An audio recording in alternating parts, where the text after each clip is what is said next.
peito dilata um nó de gravata no coração. Chico Buarque do jornalismo. O apelido dado pela imprensa feminina deixa o gaúcho Cláudio Barcelos meio sem graça. Aliás, não é só a fama de galã que provoca a timidez do repórter. Acredite, se quiser, a câmera também intimida o jornalista. Tanto a nossa, do Vitrine, quanto a dele, da Globo.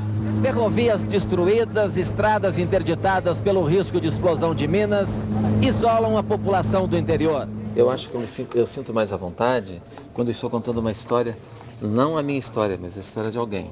Então, mergulho nessa história, esqueço que eu existo, estou ali com um instrumento, porta-voz de uma história, eu fico mais à vontade. Mas, inclusive no momento em que você tem que falar sobre a história da pessoa olhando para sua câmera, porque no jornalismo televisivo tem essa maldição da passagem que a pessoa... Não, se eu estiver envolvido na história, aí é tranquilo, entusiasmo, quero convencer a pessoa que está ali me ouvindo que a história é verdadeira, que a história é dramática, enfim, depende da história.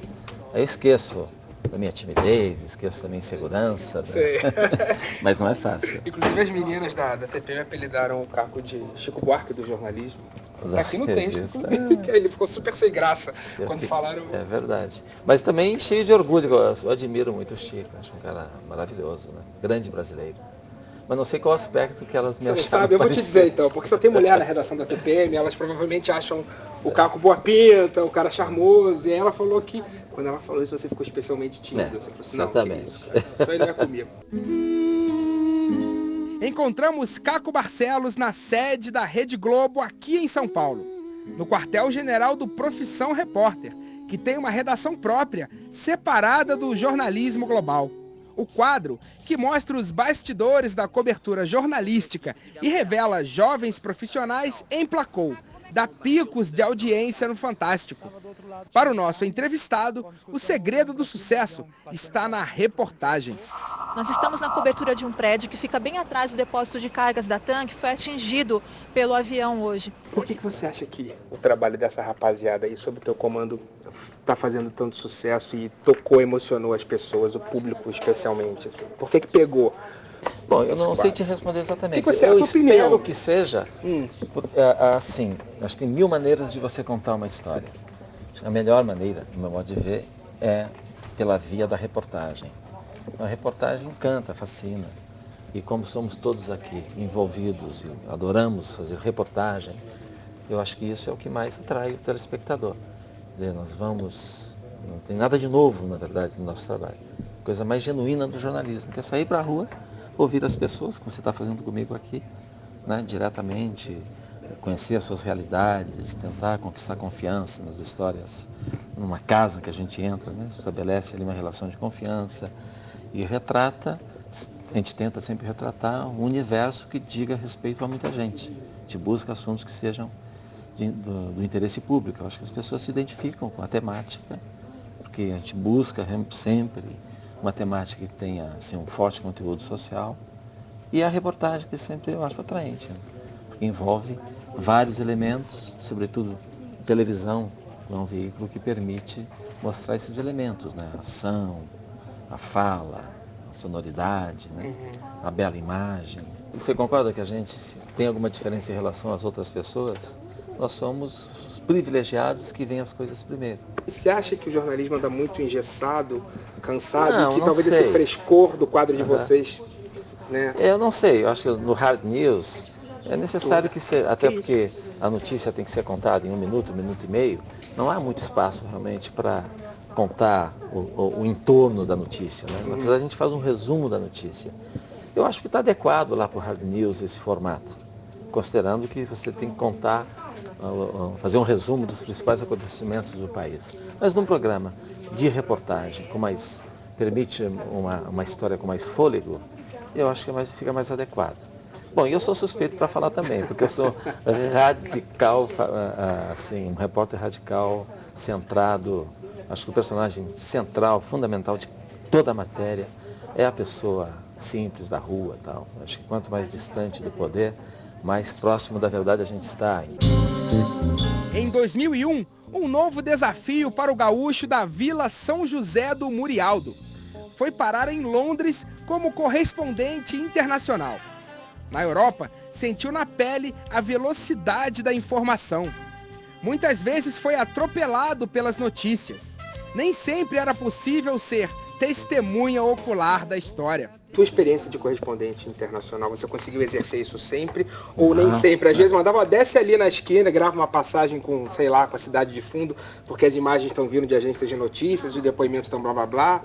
Nem sempre era possível exercer isso. A gente perseguia isso, e está perto, a notícia acontecendo, você lá.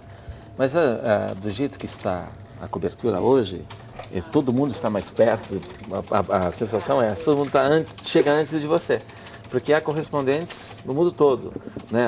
Acho que a revolução digital democratizou o acesso aos equipamentos, tem equipamento ao vivo em todo lugar.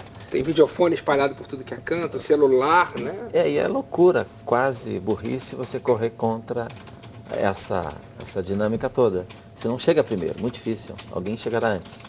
Se não alguém, um equipamento chega antes, basta ligar, né? A CNN faz muito isso, põe a câmera numa janela, mostrando a guerra lá, não tem correspondente, mas já está mostrando. Até você chegar lá, já se for no mínimo tempo da viagem de avião. Então é muito frequente realmente você contar a história da guerra, baseado em Londres, a guerra está a 2.000 quilômetros de você. Isso sempre que acontece isso não é legal, né? Agora, você tem que torcer para a notícia acontecer onde você está. E é raro que aconteça com a devida dimensão que mereça uma cobertura, que no caso estava baseado em Londres, depois em Paris, teria que acontecer como aconteceu, para sua sorte, mas para a infelicidade do envolvido, o caso do Arafat, na Palestina, mas resolveu se tratar em Paris. Então a notícia, nos últimos dias eles foram ali. Então a notícia aconteceu onde eu estava. Então, sem dúvida, eu era o primeiro a chegar, junto com a Arafat, ao hospital. Caco é mesmo um apaixonado pela reportagem.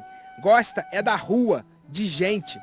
Essa coisa de ficar apoiado numa bancada, lendo as notícias no estúdio, não emociona o jornalista. Jornalista e escritor.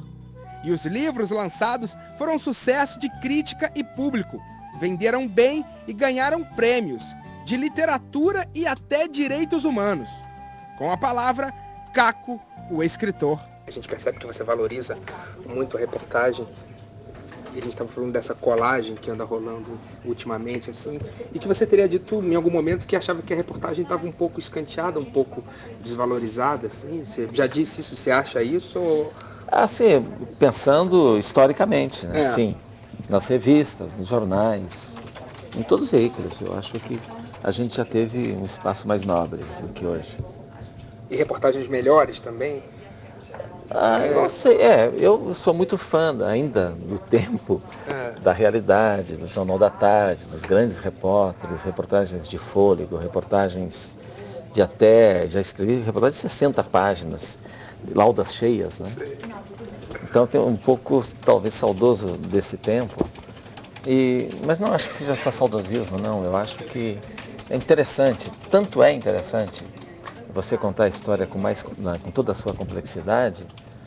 Eu tenho o exemplo dos livros. Se fosse ruim, se o público não gostasse, os livros de não ficção não venderiam tanto quanto vendem. Vendem muito mais do que os livros de ficção. Porque eu acho que certamente há um espaço, uma lacuna na produção jornalística, a lacuna da reportagem. Como não está presente hoje nos veículos de comunicação, as editoras dos livros estão felizes da vida, porque tem pouquíssimo investimento numa reportagem, as editoras. Quem faz tudo é o repórter, né? Escreve tudo, pega tudo pronto, eles só publicam. E ganham muito dinheiro, claro. Aí a notícia carece de exatidão. Antes de virar jornalista, Caco Barcelos trabalhou como taxista e ainda fazia faculdade de matemática. Fazendo as contas aqui por alto, dá para dizer que foi dirigindo e conversando com os passageiros que Caco exercitou uma das principais qualidades de um bom repórter: ouvir as pessoas. O Fusca acabou servindo de laboratório de jornalismo. Ô Caco, será que esse chip aí de ouvidor nasceu lá na época, nos tempos do táxi, assim, que parece que eu li que você gostava de deixar as pessoas entrarem e ficar ouvindo o que elas contavam, assim, todo mundo tinha história. E sou um provocador também. Né? Se a história não está rolando, eu fico provocado. Lanço uma pergunta, um comentário. Sei. E provoco mesmo. Eu gosto de provocar, de botar dedo na ferida, abrir polêmicas. Mesmo com o passageiro eu já fazia isso. Você já fazia isso instintivamente? Eu lembro de maridos, por exemplo, desconfiados que chegavam no táxi para perseguir a mulher, pedia para seguir, ficava abaixado no banco de trás. Eu botava uns venenos ali para dar um molho na história. Ficava narrando o que estava acontecendo. Olha, entrou no estacionamento do mercado. Vai fazer a compra da família, claro, né? O comentário do marido. Esse ia narrando o que rolava. E aí, além das compras. Porque ouvir o entrevistado é muito importante no jornalismo, né? E tem gente que fala mais do que ouve, né? E esse exercício de ouvir as pessoas, de ter um interesse genuíno pelo que a pessoa tem para te contar, que é essencial, não é? É a grande barato, né, da entrevista é isso, né? Saber ouvir realmente. E senão, se você já sabe tudo daquela história, por que você está indo lá, né? Muito obrigado pelo papo. Obrigado a vocês. Pela sua aula. Vocês todos, pela por ter deixado a gente entrar aqui no canto do Profissão Repórter e use e abuse desse humilde programa da TV Cultura aqui, o tal do Vitrine. Muito bem-vindo. Muito obrigado por dar importância ao nosso trabalho aqui.